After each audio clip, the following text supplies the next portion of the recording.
സംസ്ഥാനത്ത് കോവിഡ് കേസുകളിൽ വൻ വർധന. രോഗികളുടെ എണ്ണം 1000 കടന്നു. സംസ്ഥാനത്ത് നിലവിൽ 1147 കോവിഡ് രോഗികളാണുള്ളത്. ഈ വർഷം ഇതുവരെ 5 കോവിഡ് മരണങ്ങളാണ് റിപ്പോർട്ട് ചെയ്തത്. വിവരങ്ങളുമായി പ്രജിത് മോഹനൻ ചേരുന്നുണ്ട് കൂടുതൽ വിശദാംശങ്ങളുമായി. പ്രജിത്ത്, കോവിഡ് ഭീതിയിലാണ് ഇപ്പോൾ സംസ്ഥാനമെന്ന് മനസ്സിലാക്കേണ്ടതുണ്ട്. കൂടുതൽ ജാഗ്രതാ നിർദ്ദേശങ്ങൾ ആരോഗ്യവകുപ്പിന്റെ ഭാഗത്ത് നിന്ന് പുറത്തു വരുന്നുണ്ടോ? ദേവിക, ഈ സംസ്ഥാനത്ത് പടരുന്നത് രാജ്യത്ത് എന്നപോലെ തന്നെ ഒമിക്രോൺ പരമ്പരയിൽപ്പെട്ട LF7 എന്ന് പറയുന്ന വേരിയൻ്റാണ്, വകഭേദമാണ്.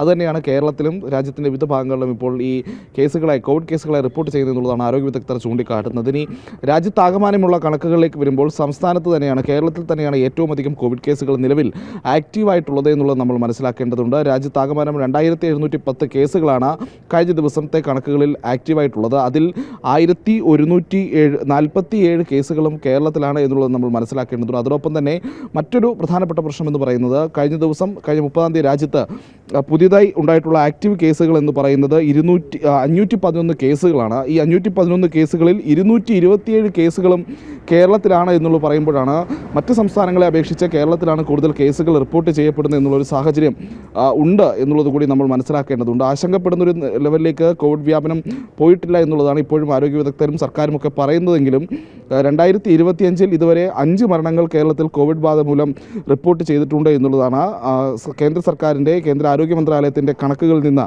കോവിഡ് പോർട്ടലിൽ നിന്ന് മനസ്സിലാക്കാൻ കഴിയുന്നത്. രാജ്യത്ത് തന്നെ ഏറ്റവും കൂടുതൽ മരണങ്ങൾ ഇക്കാലയളവിൽ രേഖപ്പെടുത്തിയത് മഹാരാഷ്ട്രയിലാണ്, 7 മരണങ്ങളാണ്. അതിൽ തൊട്ട് രണ്ടാമത് നിൽക്കുന്നത് മരണസംഖ്യയിൽ കേരളമാണ്, 5 മരണങ്ങൾ റിപ്പോർട്ട് ചെയ്തിരിക്കുന്നു. പക്ഷേ കോവിഡ് കേസുകൾ കൂടുതലായി റിപ്പോർട്ട് ചെയ്യപ്പെടുന്നത് കേരളത്തിലാണ് എന്നുള്ളൊരു സാഹചര്യം നിലനിൽക്കുന്നു. നിലവിൽ റിപ്പോർട്ട് ചെയ്യപ്പെടുന്ന വേരിയൻ്റായ LF7 തീവ്രത കുറവാണെങ്കിലും വ്യാപനശേഷി കൂടുതലാണ് എന്നുള്ളതാണ് ആശങ്കപ്പെടുന്ന ഒരു കാര്യം. കൂടുതൽ ആളുകളിലേക്ക് രോഗം വരാനുള്ള സാധ്യതയൊക്കെ കൂടുതലാണ്. അതുകൊണ്ട് തന്നെ കഴിഞ്ഞ ദിവസങ്ങളിൽ ഈ പ്രായമായവരും ആരോഗ്യ പ്രശ്നങ്ങളുള്ളവരുമൊക്കെ മാസ്ക് ധരിക്കണം, പൊതുപരിപാടികളിൽ നിന്ന് പങ്കെടുക്കുന്നതിൽ നിന്ന് ജാഗ്രത കാണിക്കണം എന്ന് തുടങ്ങിയിട്ടുള്ള നിർദ്ദേശങ്ങൾ വന്നിട്ടുണ്ട്.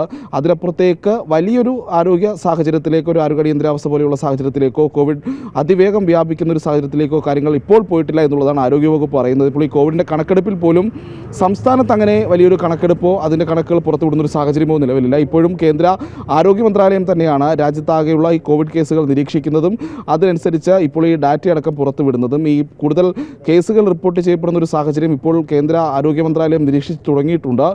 വരും ദിവസങ്ങളിലെ കൂടി സാഹചര്യം കണക്കിലെടുത്തായിരിക്കും ഈ കോവിഡ് വ്യാപനവുമായി ബന്ധപ്പെട്ട കൂടുതൽ നിർദ്ദേശങ്ങളോ നിയന്ത്രണങ്ങളോ കൂടുതൽ ആരോഗ്യപരമായിട്ടുള്ള കാര്യങ്ങളിൽ, ചികിത്സാപരമായിട്ടുള്ള കാര്യങ്ങളിൽ കൂടുതൽ നിർദ്ദേശങ്ങൾ എന്തെങ്കിലും നൽകുക എന്നുള്ളത്. ടെസ്റ്റുകൾ വർദ്ധിപ്പിക്കുക എന്നുള്ളതാണ് ഈ കേസുകൾ കൂടുന്ന സാഹചര്യത്തിൽ രാജ്യത്തായാലും കേരളത്തിലായാലും ചെയ്യാനുള്ളത്. കൂടുതൽ പരിശോധനകളിലൂടെ ഈ രോഗലക്ഷണങ്ങളുള്ളവരെ പരിശോധിച്ച് രോഗവ്യാധിയുടെ വ്യാപനം അത് എത്രത്തോളം ഉണ്ട് എന്നുള്ളതാണ് മനസ്സിലാക്കുക എന്നുള്ളതാണ് ഈ ഘട്ടത്തിൽ ചെയ്യാനുള്ളത്.